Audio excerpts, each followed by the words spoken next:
It was very hard to live in America. It was very depressing. It was very tough. But I had to do it to survive. Because I never saw myself coming back. I would lie to you. I saw myself coming back in a casket. From America? Yes. Why? How else? Why? I don't have papers. I don't know how to get them. I am doing very well. It was not easy. So I saw myself in a casket. And it is very easy to come back in a casket. Because there is a lot of mental health. There's a lot of gift from Kenya. Do for me this. Family is everything to us. But sometimes you are even doing worse. So we give. And on the other side, we are left with nothing. Tuko family, how are you doing? My name is Kingori Wangeshi, but today I'm seated in the presence of greatness. Our guest today has come all the way from Maryland. She will tell us how she went to America, her life in America, and what she is currently doing, even here in Kenya right now. Let's welcome Jane Njagua. Jane. Yes. Welcome to Kenya. Thank you, Mr. Kingori. Yes, karibu hapa Tuko. Thank you. Hapa sisi ndio Tuko. Thank you. I can see. Thank and you. I want to be Tuko mimi. I understand you bring greetings from the US. Yes, I bring greetings from Maryland, Baltimore. Yes. Where I kind of grew up because I went there at the age of 24. Wow. Yeah. You've been there all along. Yes. How is the United States? The United States is good, but East-West, home is the best. Indeed. Yeah. Kindly introduce yourself for purposes of clearing doubt whom we have here today. Okay, my name's Jane Njagua Kahomo. I am a married mother of 3, and I come from Nyeri, married in Kiambu, Delhi. And I'm a therapist by profession. I'm also an addiction specialist. Also a senior cosmetology, which means I can teach people how to do hair, any type of cosmetic I can teach people. And yes, that is who I am. And I'm a social worker. All right. Yeah. That's quite the portfolio. Yeah. The people who are watching from Baltimore, Yeah. Maryland can now relate and say that we have seen one of our own on Tuko because they follow us. Yeah. Yes. Thank you so much for honoring us with your presence and your inspiring story. We are just about to take off. We begin with, you've said that you were born in Nyeri, married in Kiambu, and then the US. We begin with Nyeri. How was your growing up? I was born in Othaya, which is in Nyeri. I was that kid that you call not ordinary. And the parenting that I went through had a lot of love, but also very tough. Tough love. Tough love.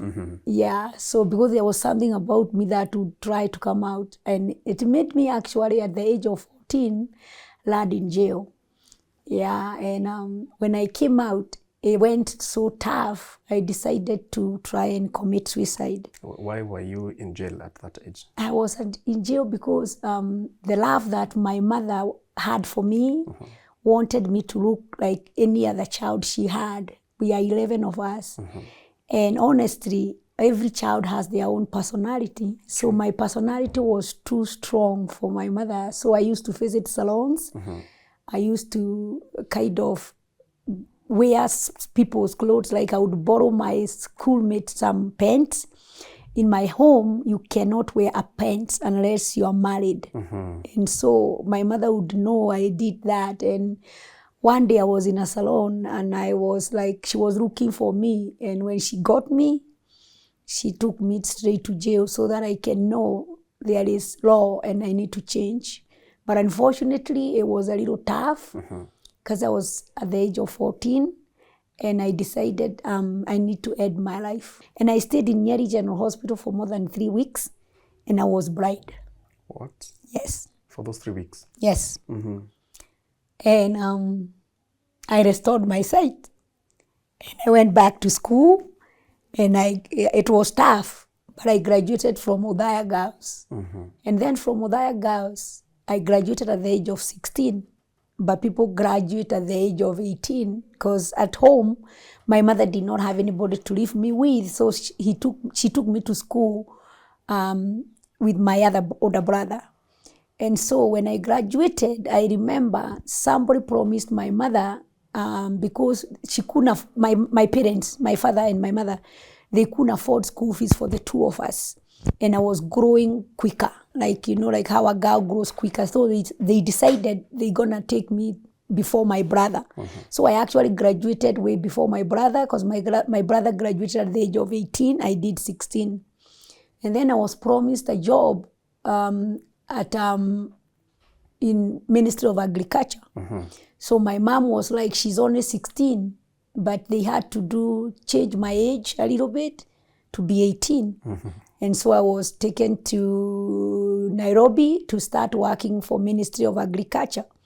But instead of landing to the Ministry of Agriculture the way my mother thought, I landed in showground, where I could plant the corn, beans. Showground, there are people that workers, like we could, like the workers that do the corn and whatever. So that is where I landed. Display. Yeah. And where I was staying, I remember I was staying a place whereby my another older brother had looked for a place for me, but the men wanted to take advantage of me. So I ran out and I landed in Kibra at the slums. Down, completely down there, because up I couldn't afford the house. So I stayed in Kibra down there. One day my mother visited and she found I don't even have a toilet. I don't even have a light, like a tar. I was living actually in total darkness. Yeah, and that is when she told me she has to move me out of there. At that time, were you still working at the showground? Yes, at the showground, yes. And then you come back to Kibra? Yeah, because it's a walking distance to my house, to my apartment now. Let's call it an apartment. So it was a walking distance. In total darkness, like you come back to darkness. Yes, I come back to darkness. And I don't even remember I have any clothes to change. I think maybe if I had, would be one or two. From there, she requested the person who was helping us to transfer me. And I was transferred to Thika. How long did you stay in Kibra? I stayed in Kibra for like up to the age of 20, turning 21. So like 3.5 years. Wow, 3.5 years? Yes. In that small house? That apartment. That apartment. Yeah. Okay. Then I was transferred to Thika. Wait, before you go to Thika, when you're going home, you're not telling your mom where you're staying. Why? No, I don't even think I was going home. Might be one or twice, because there's no ticket unless I remember I would stay in the stage and borrow for lift. So that is how I would go home. If no lift, I don't go home. Okay. Yeah. It was tough. It was tough, but the better, because I think it made me who I am today. Yeah. Then you transferred to Thika. I was transferred to Thika, where it was, I wish I can remember the name, but it is high level, where now it is more plantations of mishiri, those beans, and it was right on the highway, where everyone from the matatus from Udaya could see me. So and that is where now I was working. Okay. And I decided to be washing clothes. So while washing clothes and also doing the plantation, I met the father of my first child. And that is how I landed with him, and we got our first child. Yes. At the age of, I think I was turning 21. And then from there, now I'm a mother. And there is no food. There is nothing. And so I decided the child was taken by my mother at night and taken to Udaya. So now I'm a mother and I have to look for a living. And those lifts that I was asking, somebody offered me a job in Nairobi. So now I've come back to Nairobi and I landed in hotels. I remember I was serving food at the Kenyan embassy. And that is where I came to find somebody who introduced me to their hotels. And I started working for the hotels. Where I'm at the hotels, the owner of the hotel, which I can't mention for safety reasons, the wife thought we are having an affair because the man liked my personality. That's all. And so I resigned and I went back to the city. When I came back to the city, I met one person who we opened a company with. That company was delivering goods. Like, let's say if you buy fertilizer here for 200, the father was paying for 200, but I could get the fertilizer for cheaper. So we would buy the 200, supply, charge him 200, but we bought it cheaper. But my friends brought the company down. They actually talked to the guy and told the guy, the owner of that small company is one of your former employees. So I landed again with no job. That is how I also, with my personality, which I think I connect very easily. With people. Yes, I connected to another person who connected me in another hotel where I worked for quite a long time. And when I was working there, the owner of the hotel was very harsh to me. And one person who was visiting from Britain had the owner giving me very strict rules. And I was a young lady and I would go through abuse because I remember we used to wear skirts. And every morning, the owner of that big hotel, who is a senior person, would slap my hide. Oh, no. Every morning, I would receive a slap. And I thought it's normal because I come from a place whereby my father fought my mother every day. My father was struggling with alcoholism, which today I did not know is a disease like I know today. So fighting, abuse, that type of life was normal to me. So I thought it's good. He is actually slapping me. So it means it's, hi, how are you? And that is how my life, that man from UK, his life, I don't know where he went to, but I look for him, I don't know. But he saw that and asked me, young girl, are you learned?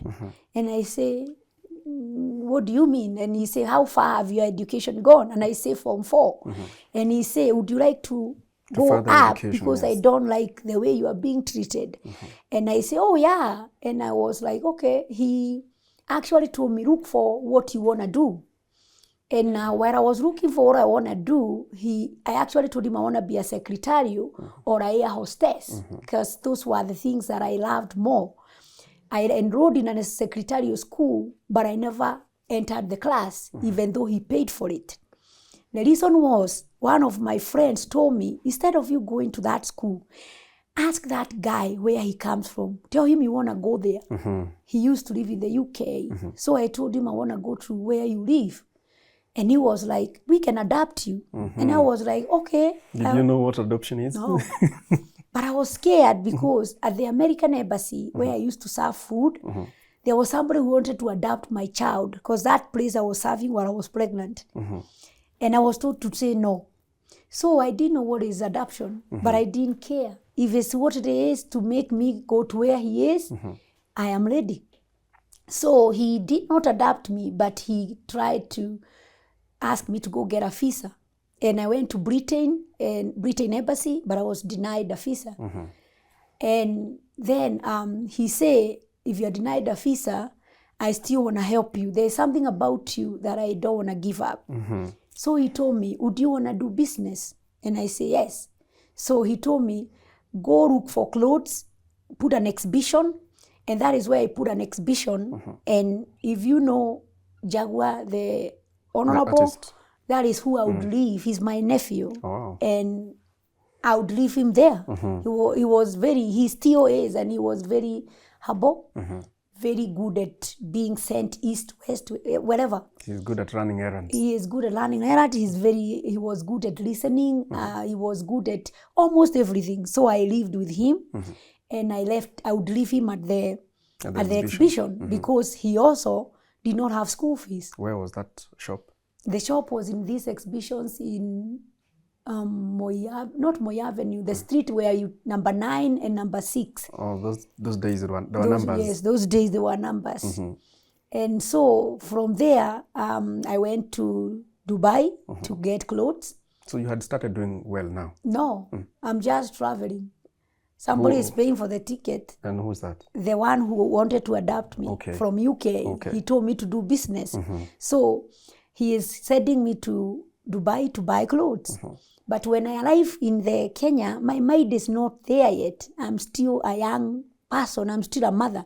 So I would leave the clothes, and sometimes I would leave them with Njagua and just go because I'm still young. And we didn't do very well with that. And I went to like 2 countries. I remember I went to Dubai and I went to, what is the name? Thailand. And then from there, I told him business is not doing good. And that is when he asked me, what else can I help you with? When God said somebody, they don't leave you. They don't give up on you. No, they don't give up on you because it might be he was being disturbed by God at night to make sure he had children my age. So that is when I met a guy who was connecting people to go to the US. And I asked him how much will he charge me. And I remember it was like 30,000 Kenya shillings. And I told him I don't have that. And he told me you can give me 10 and pay the rest slowly. That is when I paid. I don't even know how I paid. I don't know whether I did a fundraising. And because I'm a girl who likes to have a big heart, who likes to give, I think even in the village in Udaya, I remember some women who gave a shilling for me to be able to get enough. I did a fundraiser, I remember now, at a hotel in River Road. And the owner of that hotel, who have passed on, may God rest his soul, his name is Mr. Karanja. When he had my fundraiser, he actually gave me 20,000 and also told me to go to his children in the US. So I actually now have the ticket, have if anywhere I want somebody to at least welcome you in the US. Yes, but remember I'm a mother. I didn't want to leave my child. So I stayed with my visa for around 6 months, trying to decide, do I go, do I not? What do I go to do there? I stayed for 6 months. Then one of my best friends told me, your visa gonna expire. Jane, I am a person who loves family so much. Family is everything to me. So leaving people would sit me down, would tell me, let family stay a little bit aside. But because of my father struggled with alcoholism, he would beat us every single day. It doesn't matter who you are. My mother would be beaten to almost death. And so me and my brother, the one remember we went to school with, there are 2 more that came after, 3 more came after. We would be hidden in the what do you call this, the storage. And we would be left with only the nose to breathe. So that if my father opened everywhere, there will be nobody. I think my father has always been counted alone because there was census that was going. And so because of that, the older would put the younger in their pocket. So when I grew up, family is everything, even today, because all we have is each other. If you could have seen my car, it was full. Even the security had to ask, are you all going to the interview? But no, what we do is we have each other because it was tough love and tough upbringing that was very tough. And recently, I had to ask my mother for how was I born? And she told me I was born on the street. I never was born in hospital. And she had to run in a ditch to give birth to me. And then after she gave birth to me, where I looked for the old person, now he's older, who helped my mother get a blanket. My mother is very hardworking and very, I don't know how I would call her, even today as we speak. She is one of those women that I would love to be. So she didn't stop. She took me with bleeding. You could identify there was a woman because she went home bleeding all the way to the house. But one woman saw her, who was my neighbor. And she was like, she came home and she found the mother has given birth. And she asked her, she helped her, she gave her food, a little food. But my older brother was in hospital that time, who is Njagua's dad. So my mother is dealing with a new baby and my older brother is in hospital, but my father is doing alcoholism. And so my mother became very tough to be able to raise, because 11 children was not easy. I had a friend who had gone to the US, but he was not very inviting. So I decided to ask my cousin, and my cousin was like, you can come to the US. So instead of going to the family that I was told, I don't know them, I rather to my cousin. And then there I started working in gas station. And when job would be no job, I would work anything, Before you tell us about what you were doing, how was your first day when you landed in the US? It was very tough, because I actually landed not to my cousin. The guy from UK connected me to rad to a very senior person in the US who is Caucasian. So now I come from the village and I have radded in a Caucasian who is very senior in the government. Okay. And I don't even know how to sleep. I don't even know how to flush a toilet. I don't even know how to enter. I've never seen one. No. I don't even know how to enter in his house. What do I speak?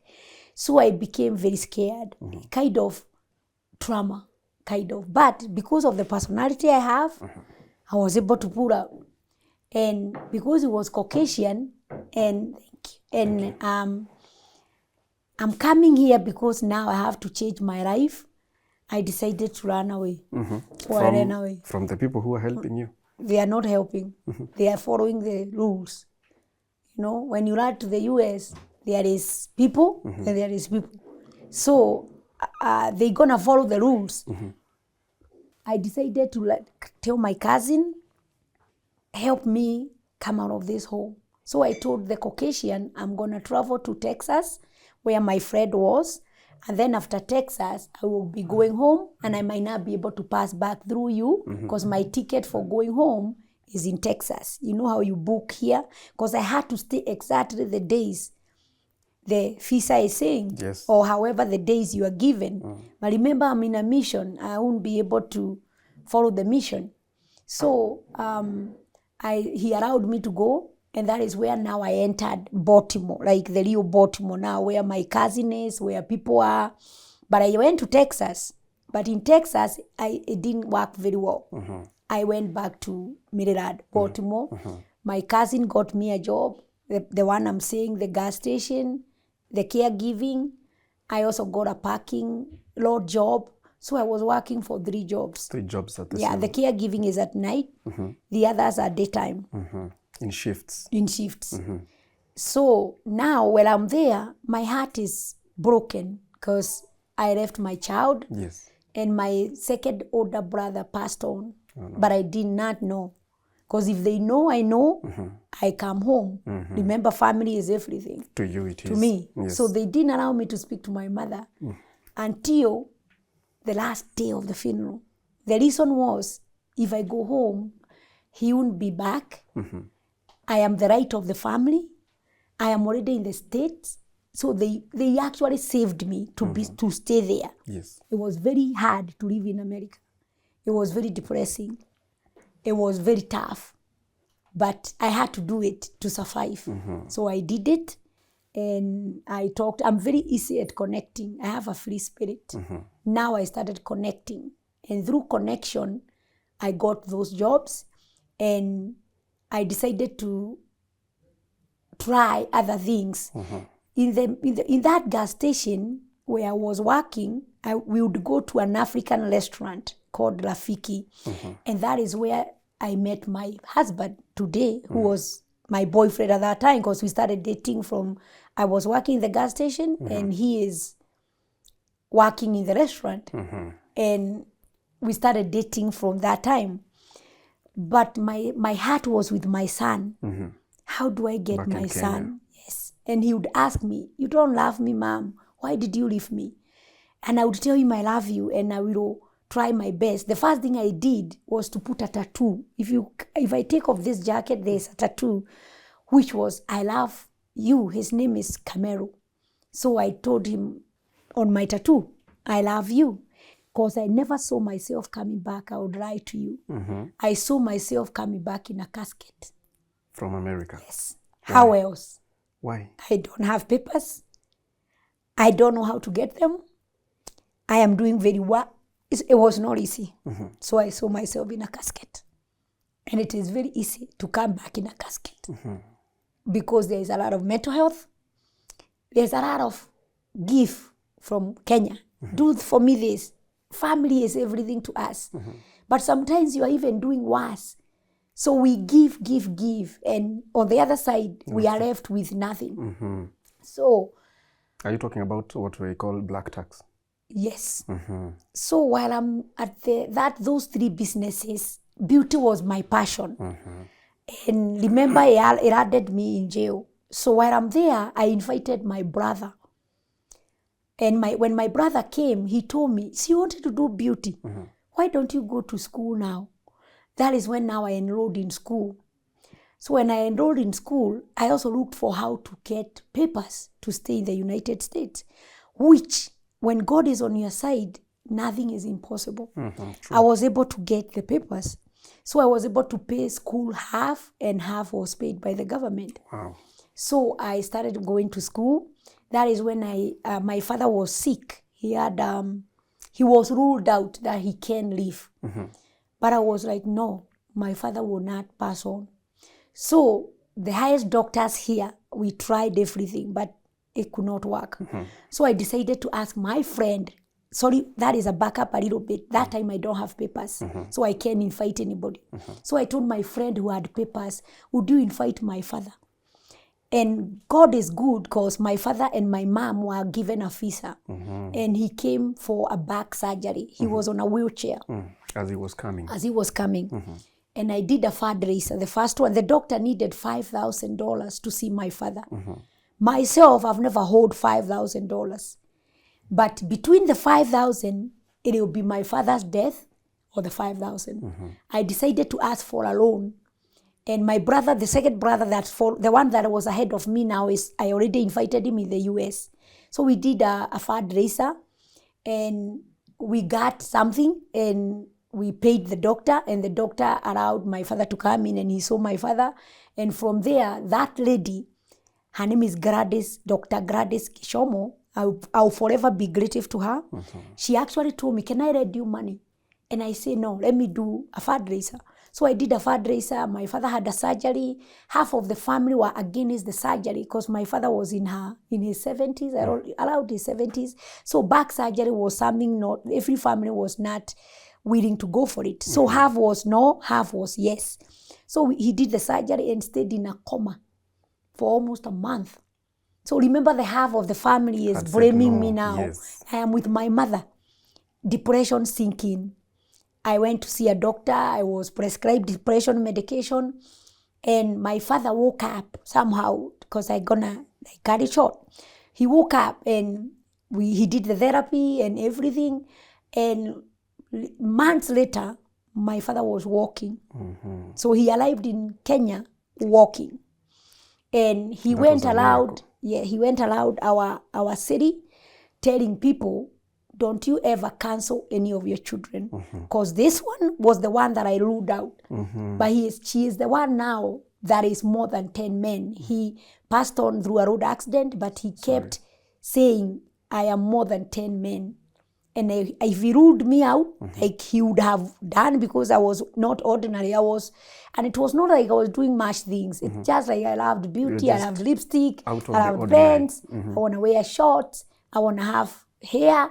Those things were not in my home. You had to stay with short hair like a boy. So those things that I was doing were the ones that were very tough for the parenting of that time. So from there, my father came home, and we got married, and we invited my son. My son came to the States, and from there, I was still working for 3 jobs, and then I got blessed with a daughter, and life kept going, and I started to add more education, like skincare, like eyelash, and life, it was not that I was getting a lot of money, but life was better. Me and my husband now, we would help each other. We got blessed with another child.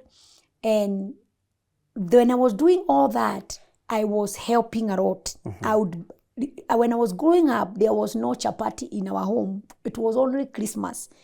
And so I would go to people's homes to pretend my mother sent me to look for this and this so that they can give me chapati or food. Yeah, there was time. Sometimes we didn't have enough food. Even today, I can eat food from the fridge. I cook fresh food every day because we didn't have enough. So the taste of tomorrow's food, like the way we keep food, it doesn't taste good to me because we never had enough to keep for tomorrow. Okay. Yeah, so we got now 3 children, and while I'm there now, I was helping people in my village get chapati every Christmas. I still do it even today. I started with 5. I think now I'm at 55. Wow. I started with my village. I'm now out of Odaya to other villages. I'm coming, not with anybody's money.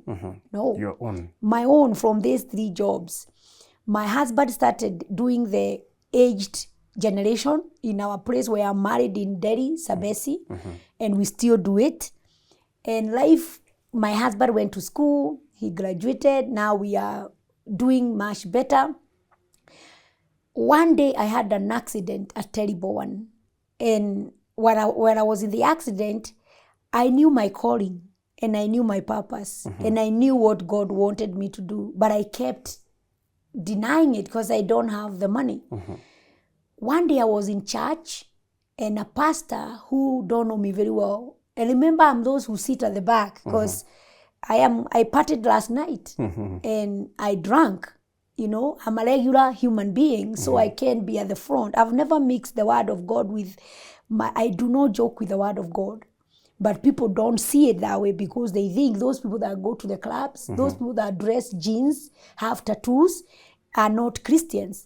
But to be honest with you, I am very stout Christian and I honor God because from where I come from, if it's not for speaking to Him, I cannot be alive. I could have died long time ago, even might be from HIV, something.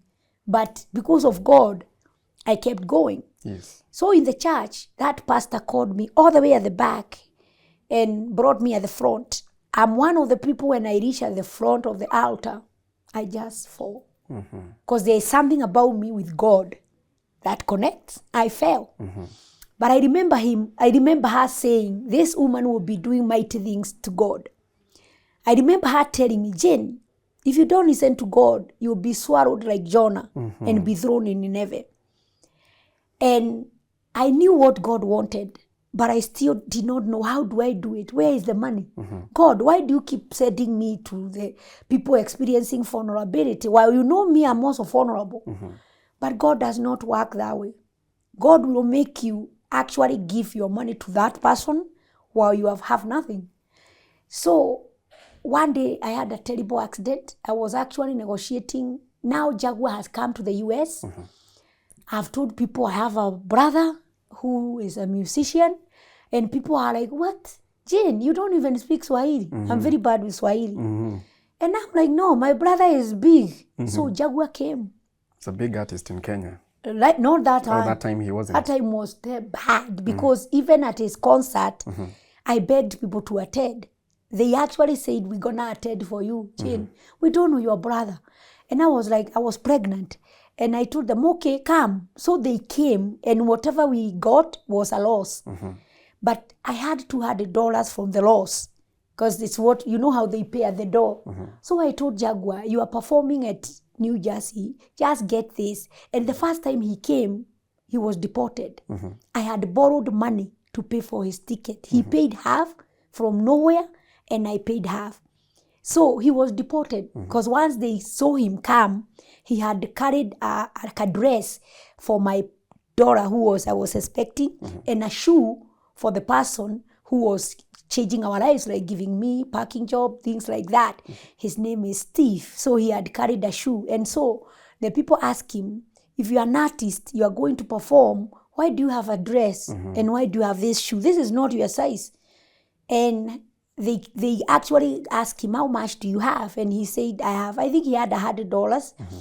And they Googled him. And while they Googled him, they saw he had said he used to sell drugs, things like that. So they deported him to go get a waiver that he doesn't do that. I borrowed his money Now I have to even pay his money, and I don't have a lot. So while I'm doing those things, I've changed a lot of people's lives now. I've even invited my sister. My parents, remember, they were there. So I think I brought more than 7 people. And I don't have papers. So, and now my son is there. So when I got my papers right, I was actually, I think, pregnant with my last child.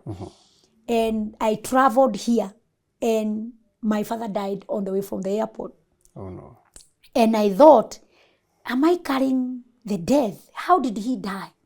But the good thing I'll tell you, and I actually told my brother the other day, my father loved money because he came from very poor beginnings. So the first thing, when you say hi, you give him the money. So I gave him money and he blessed it. And every time I would come here, I would come with borrowed fare because I want to see family. I never had my own fare. And like I told you, I borrowed for Njagua, I borrowed for me. I would always have, I'm paying rent, I'm paying debt. Yes. But my father blessed that money and told me one thing I'll never forget. May you be a debtor, somebody who will be debting people. May you never borrow. He did not know I borrow, and he passed on. 1 hour was not even gone. And from that time, I've never borrowed. I actually, like, my life changed. Somehow, I don't know. The blessing of a parent. The blessing of a parent. And from there now, with the accident that I got, the big one, the car rolled. While it was about to come back to the main street, I told God, please don't let me die the way my father died on the road accident. God had that. So the car stopped in a ditch. It's called 695.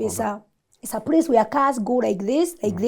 And imagine my car was, because it busted. And why it busted the tires, my husband is very private. I am a person who likes material things. He doesn't. So I used to drive a Benz. I drive big cars because remember, I come from very poor background. So to me, when I get a designer, I buy. When I get, and people did not understand me for a very long time. Why does she like designer things? Why does she drive expensive cars? But it is because I did not have. And when God blesses you, it is not some, I'm very humble, but I like nice, expensive stuff. My husband is opposite. So one day I say, let me drive his car and see how he operates to go give medication to a client. And that is when he busted the tires and it rolled. And that is when I told God, please don't finish me. When that car stopped, there was so many police officers because they were coming for a body. I was not touched anywhere. They did not believe. Wow. They say, come out. I say no, because I was shaking. They thought I have no legs. But when they pulled me out, they sat me on the floor because I was shaking very much. They took my wallet or my pocketbook. The car got fire. Wow. Just burst. Yes. And so I sat there for my 30 minutes. Couldn't speak because I was very shaken. Shaken? Yes. Shock? Yes. And when I after a few minutes, like after I could speak, they asked me to call somebody who I gave them my husband's number, and they called my husband. And my husband came, picked me up. The car was towed. When we went home, my little son asked me, he was very young, he did not understand anything. He asked me, Mom, you did not die? Because he was very young, I think 2-year-old. And I said, no. So I asked God, is that why you saved my life? He never responded. I speak to God. Sometimes my husband says, is schizophrenia or bipolar or how? And I do speak to God because I work for him.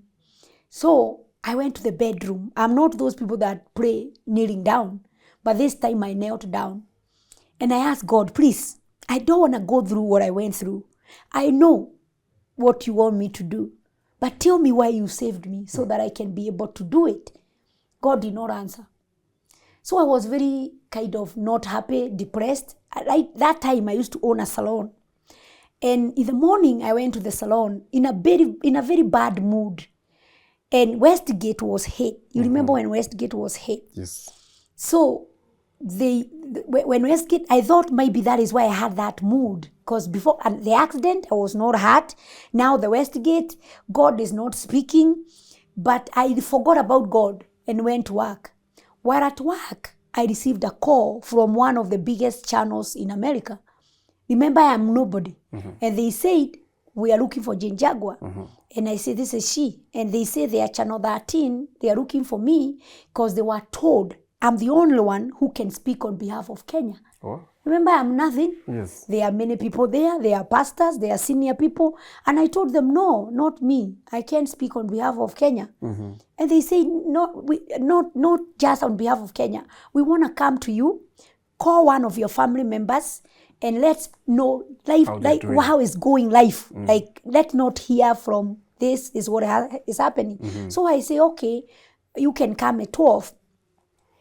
No, sorry, let me back up a little bit. Before I entered the salon, my two neighbors, one was from Korea, the other one was from China. They were speaking. I am in a very bad mood. I said hi to them and I entered at the salon. But they were speaking about something and they wanted to show me something, but I ignored them. I came out to go buy hair to a client. They were still outside there. And I had a very big voice that said, turn around. And I turned around. And in my dustbin, there was a person who was experiencing homelessness that was eating leftovers from my trash can. And God said, that is why I saved you from your accident. Okay. I heard it very well. I went to him and I asked him, would you want some food? And he said, yes. I went and bought him food. And from there, he wanted to take advantage of me. Like, he brought clothes he has stolen from the store. Would you buy? And God told me, I just wanted you to feed him. Anything else, if he has to, he started saying he will need money to go home. He was in addiction. And God told me, I just wanted you to feed him. While you feed him, he can walk home. He can do anything. Do not engage yourself with any other transaction. I just want you to feed him. So I fed him. And because he thought I am a person now he can be taking advantage of, he did not know I am listening to the voice. He came a couple times, but nothing else happened apart from food.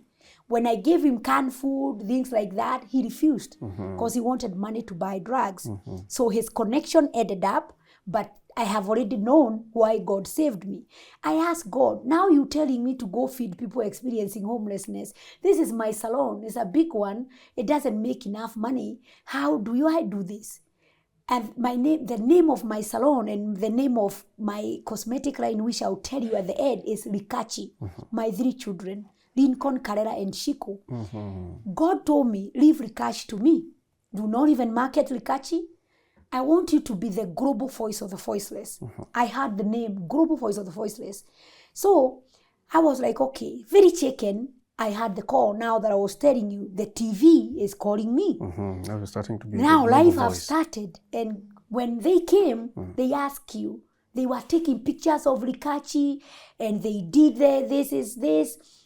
And so they want to do the interview. And they asked me on the interview to call one of my family members. I wanted to call Njagua. But I was like, what if the terrorist will look for him and his name is coming up? So I was like, no, let me not call him. I called my sister, my older sister. So my older sister talked about what is going on Westgate. I used to come to Westgate like Westrad, but I didn't even know where Westgate is. So even when I'm telling the channel 13, the Westgate is very beautiful, that video is still there. I have no idea where is Westgate. Westgate is in Westlands. Sweetheart, Westland is heaven to me. But they're asking us about the heaven. So we talked about Westgate, what is going on, and the interview went on, and they asked me, do you own this? I heard the voice of God say, we co-own. Remember? Yes. This is mine. You have to do global voice of the voiceless. That is where the name of my non-profit came from. Now, Rikachi, I left it, and the global voice I want to register. I had it, and I listened to God. By the way, I do not question him. When I called the person and asked him, how can I register a non-profit, global voice of the voiceless? He was like, that name is so beautiful, Jane. You can't get that. I was like, no, check for me. He checked the name. The name had been taken by somebody for 3 years, 4 years. He had paid the name, never used the name. The patent, for patent. Yes. So I bought the name very easily. The rights, rather. Yes, he sold the name. Remember, he could have used the name, but no, it was kept for me. It was reserved for you. Yes. So I took the name, registered, started the non-profit. as even today as we are, I've not asked for any grant yet. I've not asked for any funding, but I do annual events. When I do annual events, they do come people, but not a lot of people. The only thing I get from the annual event is how to pay the DJ, the food, and the hall, but the awareness is still going. So I started to look for free DJs, and I thank, his name is Dr. Tuko. He's actually a doctor, but he's the one who does my events. As a DJ? As a DJ. In the US? In the US. Because when Njagua was coming over to us, me and that Dr. Tuko would actually use saliva to actually tape his CDs, to actually try to say we are advertising him so that he can be known. So Mr. Tuko used to be a DJ those days, but today he's a doctor.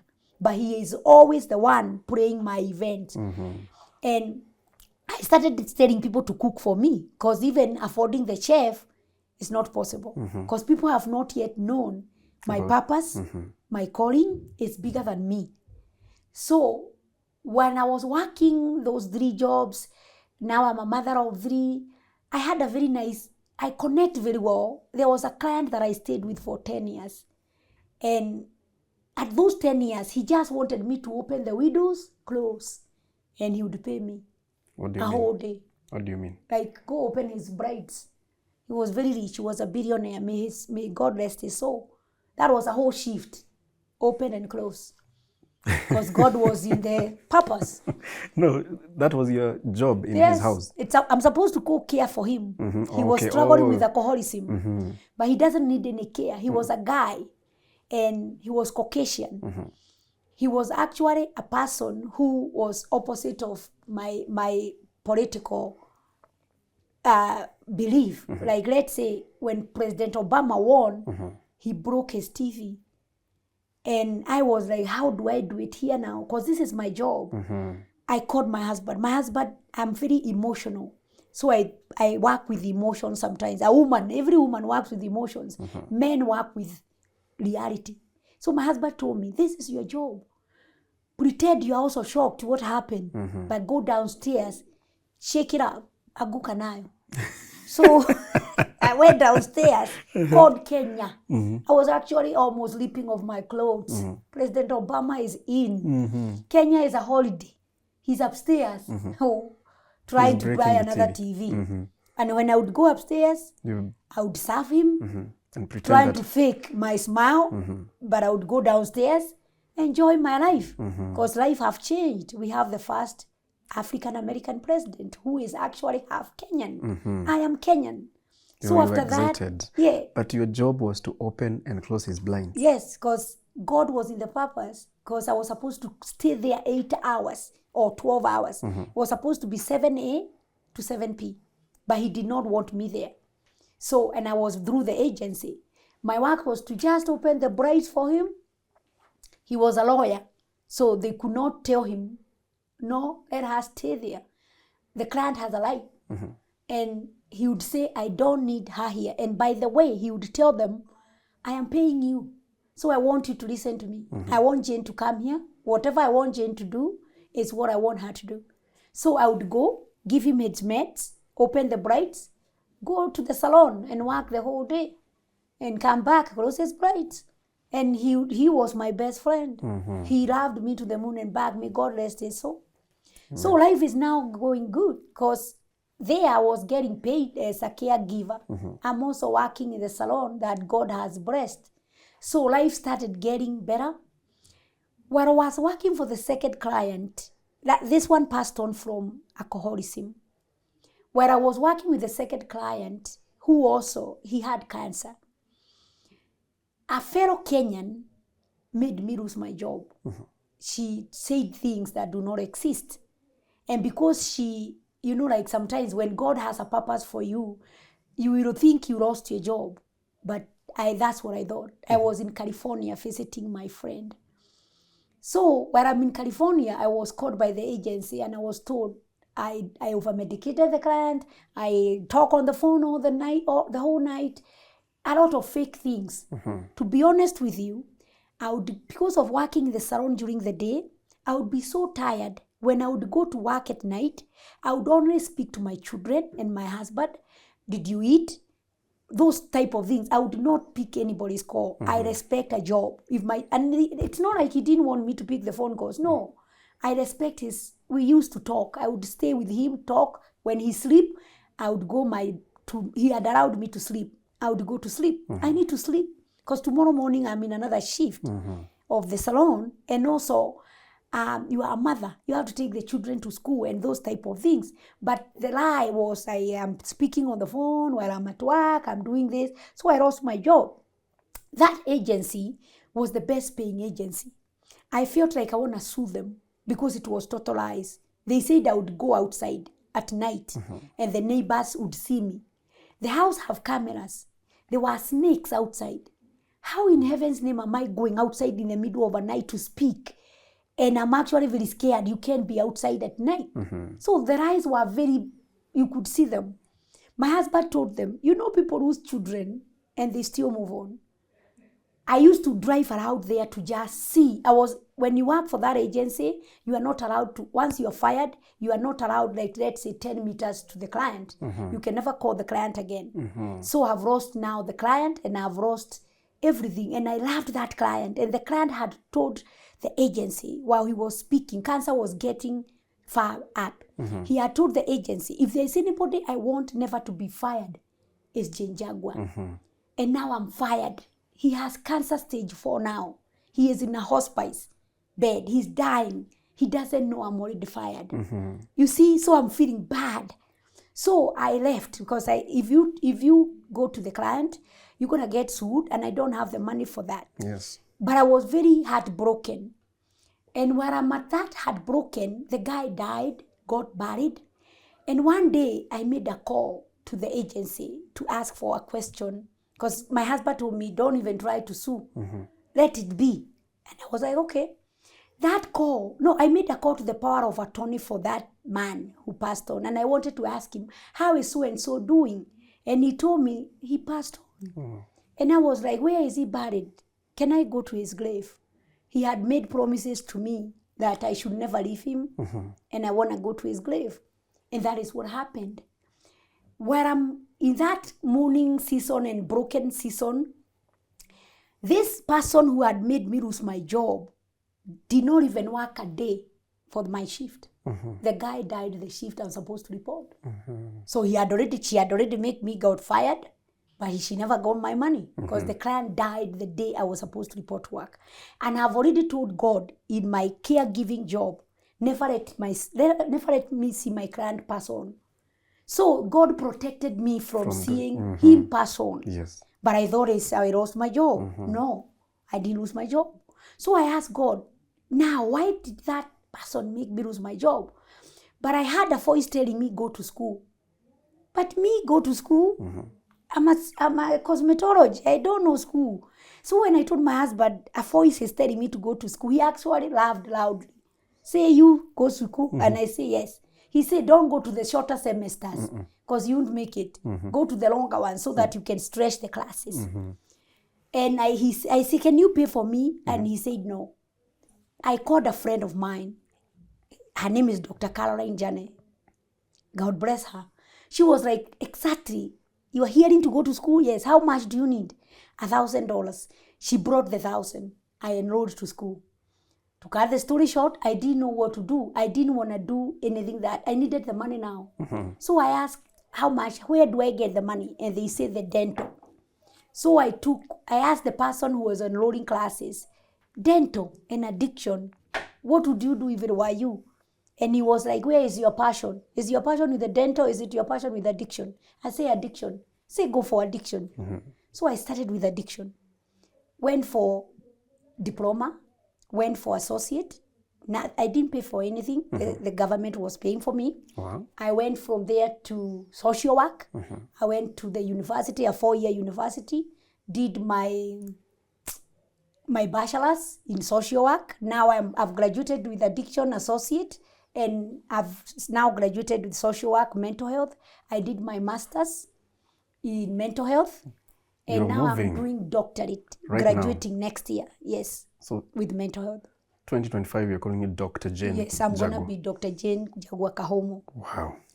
And from there, now, that is when I want to concentrate completely with Global Voice of the Voiceless, because I want to change a lot of people's lives. I have educated like 6 orphans, but before I entered my doctorate, I was diagnosed with breast cancer. And I thought my life is thriving, but I think God was very far, and he wanted me close. And I could not believe I have breast cancer. But yes, I do. So I asked God how I feed people experiencing homelessness every weekend And I noticed that Baltimore. I noticed you're saying people experiencing homelessness. Your dad struggling with alcoholism. You're not calling them homeless people. You're not calling them alcoholics. Why? Because you cannot label people. If somebody could have labeled me the homeless girl, today I'm not homeless. In life, don't ever label anyone. They are just experiencing homelessness. That's what. Tomorrow, they'll be the president of Kenya or United States. And you labeled them. So always say experiencing alcoholism, experiencing drug addiction. That's why you're going to be a doctor. Thank you. People call them junkie. People call them whatever you call them. That's not their name. Okay. And for addiction, actually, in the way people treat addiction, they treat it very bad. They treat it with shame. People that are struggling with alcoholism, they have shame. They might not come to you and say, like I'm saying, I am struggling with the breast cancer, because people have labeled them with shame. Those diseases are the same. Cancer and addiction, they are the same. And people that have addiction, they are wired different. They cannot love without that addiction. Most of them have trauma. So when you see somebody struggling with addiction, which might be when I come back, your platform, you can give me just straight addiction and help people understand what is addiction. Who is a person struggling with addiction? Who has mental health? Addiction and mental health can both connect. Because if I have addiction, depression has to be there. And sometimes it's not like I want to be a person with addiction. No. Okay. It's like diabetic. It runs in the family. It will get you. So it will be double. Now you have stress, you have trauma, and addiction runs in your family. But you are treated with shame because you can't say it. So you hide. So a lot of people with things going on in the US, if you have a lot of things going on, like somebody like me going through breast cancer, you don't hide it with drugs. But people will, because who else would understand? So they continue covering. But tomorrow you're still gonna wake up with the breast cancer. So it's better to handle the reality as it is. You first accept, I have this. The second is, what do I do the second? God will guide you. Mine was, I was far. And you are asking him why you are helping the people who are experiencing homelessness, and now you've gotten this burden of cancer. And he stayed for 3 days without answering me. And while one day taking a shower, he talked to me. And he told me, look at yourself. And I looked at myself. And he told me, I reminded you one day, beauty is not in the face. Beauty is not in the figure. I gave you all, but I want your beauty to come from inside your heart. If only you have your husband who will see your boobs, your figure, you have nothing. Because tomorrow, you don't have them like me. So you don't have a husband. So he told me, your life. It's more than the physical. Yes, body. and your heart will not be touched. And I want to give you a testimony, because you have already done your master's. You are now graduating with doctorate. You're going to be Dr. Jane of helping, because social work is about helping. It's not a money.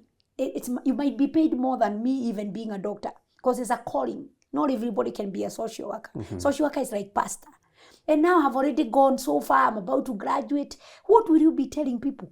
You'll be telling people you are in jail when you are 14. I gave you this as a testimony. I'm giving you a better story. A better testimony, so that once you're telling somebody, you can come out of addiction. You can come out of fighting whatever you are fighting. I did it. I was fighting cancer. Cancer is a disease that if you're not very careful, people will kill you. Because whoever had Njagua have cancer, breast cancer, was like, wow. And I would see their shock. And I would be like, am I dying? Why are you very shocked? First of all, death is inevitable. We all gonna die. When I was diagnosed, there are so many people that have gone at that time. So it doesn't mean you have to die from breast cancer.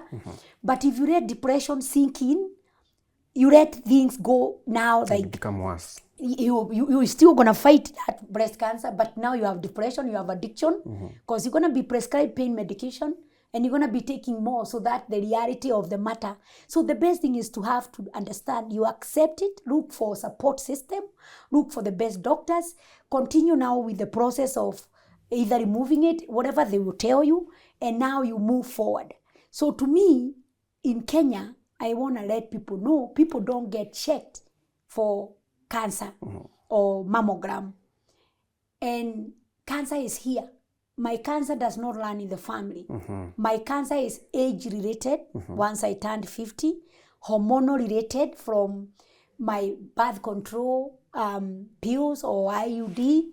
It is lifestyle-related, food, hair colors, what I did with myself from the age of when I was born to now at the age of 52. So it is age-related and hormonal and lifestyle. So how many people are living like me? Many. So many. So cancer is here. But if you live a lifestyle that is organic, like normal, balanced diet, more greens, sugar, cancer hates sugar and stress. But get checked early. If I did not get checked early, I didn't have any symptoms. I didn't have tumor, I didn't have pain, I didn't have nothing. It was just more stuff like salt that were in my breast. And once I went for biopsy, it turned out to be cancer. So if I did not go for that mammogram, you would not have known. No, and I would wait for, people only think tumor pain is what will happen, but no. But after the going of the process, I had to do a mastectomy. Mastectomy? It can give you depression. You can imagine a woman like me having no breast. That is a number one depression. But like I told you, God said, if you only look at the physical beauty, you have nothing. True. Vanity. But if you look at your inside, who are you? What are you doing? What do you do? Are you helping? The work that I do is bigger than I. And that's enough. That's it. I don't care about designer clothes. I don't care about nothing else. So if you get them removed like I did, there are many other processes. Like the way now I had to get tissue from my stomach, and now I have better big. All right? They look bigger than what I had. Yes. They are up at the age of 50. Let us understand. They were removed, both of them? No, one of them. One of them. Yes. And so you got tissues from the stomach. Yes. To create now a bigger one, a good one. And because of the way I've seen life, I would like the other one to go too. Oh. Yes. And have another one, because a lot of, I'm not trying to be negative, but sometimes it can move from one side to the other one. I'm under strong medication that will make cancer not progress. So I'm a survivor, yes, and I believe it's gone, but I have to be on medication. Okay. And instead of that strong medication, sometimes you can just request to have the other one go. And at the age of 50, I'll make this as a joke for you because you are young. They were sagging on the floor. But now, and don't look at them because that's in my card. So I look at the other side. Look at the other side. But now, they are up there. So if you want to take positive things from this cancer, yes, you can take positive things of you have better boobs, you have flat stomach, you are next to God, because you have to talk to God while you are fighting cancer. And you now know that you have real love from your husband because he loves what is inside you. Yes, and he is my biggest supporter. I thank him. His name is Godfrey. What I've realized, when you are fighting something like breast cancer, he is fighting more than you. Because you are fighting pain. He is fighting with you. So he was more sicker than I. And my children was the worst part of that. Was the biggest challenge. How do I tell them I have breast cancer? And when I sat them in the meeting, my daughter passed out. And she thought it's my mother. And she said, Oh, and let me back a little bit. I hope I have time. When I was diagnosed, that same day, my mother-in-law was in America for my regular annual events, which are for Global Voice. She had gotten a stroke. My older son, had a terrible accident. And my best friend fell in the house and died. No. So 4 things were happening the same day. And I looked at God and I asked God, where are you? How? How is this happening? And when I went to pick my son from the accident, I got power within me. I went, finished with him, came out of the hospital without being touched. And sometimes because America has a lot of mental health, I took out a picture of one of the orphans I'm educating. And I told God, look at this picture. This is a boy. I'm so fortunate to have boys. Look at my son. God, help him because I'm here with this one. He left the hospital untouched. And I moved on, but it was very tough because now my best friend has to, may his soul rest in peace. His name is Kamau. I went for everyday meeting and I requested the doctor, can I do this? People could see I'm getting skinnier. But I was also taking medication I had been diagnosed with diabetic that will disappear. I don't know how it disappeared. And people could tell something is terribly wrong, but they were not able to identify. My best friend was buried here, but I was not able to come because I was undergoing the treatment. And I always come for, not that I love to come for the funerals, but if I lose somebody in the United States, I like to come and bid them farewell. I'm very connected. I'm people's people. This time I never came. And people are like, how? And I canceled my event, brought it back, canceled my event. My mother is in the hospital. But eventually I did my event. And when I spoke at the event, I remember this song, Nikurega Iwahidarege. It is sung by, I wish I can remember his name. Okay. When I looked for him, what will shock you, I called another artist with the same name. He is from Kiabu. We talked and I told him, I want you to help me how to break the news that I have breast cancer to my mother. I've been listening to your songs. Even today, he's my best friend. We talk. And he told me he prayed for me and told me how to break the news to my mother. I thought I have gotten the one, only to know he died of cancer. Oh no. Last year. You can imagine how I felt. But you know why God did not want me to reach him? Because he's gone. And he wanted me to reach the one who can support me at this time. Their names are the same. You will see him. He is, I don't know how to say the name. No, Mokorino. You will see, when you put Gaiwai Hidarege, I follow him, I follow his story, but I did not know until I spoke to this one. Because God knew I needed support. And so from there, my best friend was buried and I went on with life. I've been encouraging people now. But when I'm here, my earthly thought will be to open a facility. Because anytime I pick a child from the street, I just recently picked one from YouTube. I take them to my mother. My mother is 88 years of age. She cannot raise children again. And remember the way she raised us.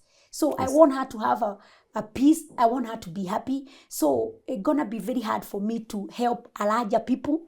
But when I get to the piece of rad I'm looking for, I'm gonna request donors to know I'm very authentic. Let's build this facility.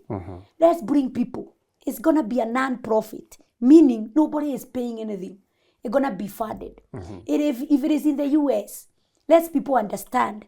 I have a bigger calling. I have like 6 people, boys, waiting for school fees this Tuesday. I don't work yet. Until from October, I've not gone to work. Last year? Yes, because I'm still undergoing the treatment. So I have no money, but God will provide. Yes. There is somebody somewhere who wanna be, I want to help that one of the boys. One is in Udaya Boys, the other one is in Kiamariga, but they are all going on Tuesday. But I believe God for everything. I also have a cosmetic line. I created this with Rikachi. Remember I told you about me with my passion of Rikachi? I'm a wholesaler for Best Ready. And I also have a very small shop. My products are always sold out, to be honest with you. And I don't market them. Because God took over Likachi. But I only hire people with a story. If you don't, your beauty, your education will not make you work for my company. But your story will make you work for Likachi. And like I say, I'm a wholesaler for Best Ready, but I also have my own small shop. But I'm looking for people to work for me. But the people that are coming are not the ones. I have on my manager. My manager, I educated him. He's a global voice. Yes. So that is my story. And I hope I have not jumped anywhere. And the global voice of the voiceless is on TikTok, Facebook, Instagram. I'm an older kind, so I might not kind of keep it up, but I try. But if anybody who is listening to me today is unable to, let's say, move on food, remember I have no funding, but I would love to support them. I would love to hold their hand. I would love to be their voice. However I will do it, only God knows. Because like I'm telling you, I'm not working at this time. I'm undergoing treatment, but I'm still educating those children on Tuesday. On the other side, if we are somebody with a story and you can sell cosmetics, Likachi is waiting for you. Wonderful. But the interview, you will not know what they are looking for. But you have been ruled out in their society. People you have seen you cannot be anything. But Likachi will tell you, you are something. For those struggling with cancer, any type of cancer, any type of trauma, I'm a therapist by profession. I'm an addiction counselor because there's a lot of addiction. I don't charge to talk to you. I don't charge to, if you reach me, which I try to pick all phone calls, you can email me, which is either you pick Global Voice, if we are talking about anything to do with vulnerability, anything to do with breast cancer, anything to do with anything that side, reach me through Global Voice. Follow my page, follow my TikTok. You never know when you're going to need me. If it is on the Likachi for the cosmetics, when you buy me, your 10% goes towards educating those children. Feeding, I told you I feed more than 55 in Nyeri Udaya. I, not even feeding, they reach me for they are sick, their medication, everything. They have no idea I don't even have anything in my bank account. My own brother, who I want to say thank you to, we lived with him in the United States for 25 years. He reallocated back, took his own piece of land from Umoja, gave it to me. Because I did not even have a place for my own. I want to thank him. I want to thank my husband, my children for holding me up, my parents for raising me up tough, and my whole entire family for making me who I am today. To Njagua, the Honorable, I have never come here where he doesn't give me an apartment to stay, a car to drive, and a driver. Because of the things I've done, I've never lacked. If you ask me for money, I got it. I don't know how I get it. If you ask me for support, believe me, I got it for you. The only thing I know, you cannot misuse me. I have a voice that talks to that tells me they are genuine, they are not. So don't try to be in there where you think she is very big heart, I'll manipulate. No. Right. God always tells me. Wonderful. I want to thank Tuko for giving me this big opportunity. I've seen you. Since I actually got home for the treatment, I've been seeing you. I know your name, but I cannot believe I'm sitting right here giving you my story. Yes, you are. And we're so grateful and humbled to have you tell us your story in Kenya, Kibra, Nyeri, US, Baltimore, Maryland. Please, pass, this is your camera, pass regards and greetings to the people who are watching from Maryland. I want to thank you, people from Baltimore. Thank you for holding my hand when I do the events. But there's one person I'm going to thank specifically. Her name is Nancy Kehu. When I was diagnosed with breast cancer, she took the school fees for one of my children for a whole year. I want to thank you. And I want to thank you guys. October 26th, the event is coming for Global Voice. Please attend. Let's invite Tuko to our event so that they can be the one running the event. So October 26th, we are waiting for you. Thank you, Baltimore, for having me, and I'll be back soon. Wow. Thank you so much, Jane. Almost called you Dr. Jane, but I think we are safe to call you Dr. Jane. It's coming. Thank you so much for your time, sharing your inspiring story, the challenges, highs and lows in the US, and whatever you're doing in the society. We appreciate even for this particular time.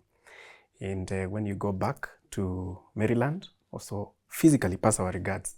Tell them that we love them as well. Thank you. They support us and we appreciate. Thank you. Tuko family. Oh, before I talk to them, how can you be reached? Email? I can be reached through the email, globalvoiceofthevoiceless@gmail.com, my Facebook pages. The phone numbers are there, but you know they can change. But the email, the website will never change. All right. If they have any questions at all regarding mental health, addiction, how breast cancer, they can reach me through that. Yeah. Thank you. And if they tell us that you need to come back and talk about addiction, we are open. And I'm very open. This is your platform. Thank you. Tuko family, I hope you've learned 1, 2, 3, up to 10 things from Dr. Jane Njagua. Kahomo. Yeah. If you have not, personally, I have learned. And by the way, if you're there and you would like to improve your digital skills and enhance your career, this is what you do, even as we sign out. Kwaheri, until next time. Watu wa Maryland, tunakuja, we are coming. How do you get a start in digital marketing? You can start with this Tuko copywriting course. You learn creative writing techniques, social media copywriting, SEO, how to use AI tools effectively, attracting new clients, and more. Enroll now.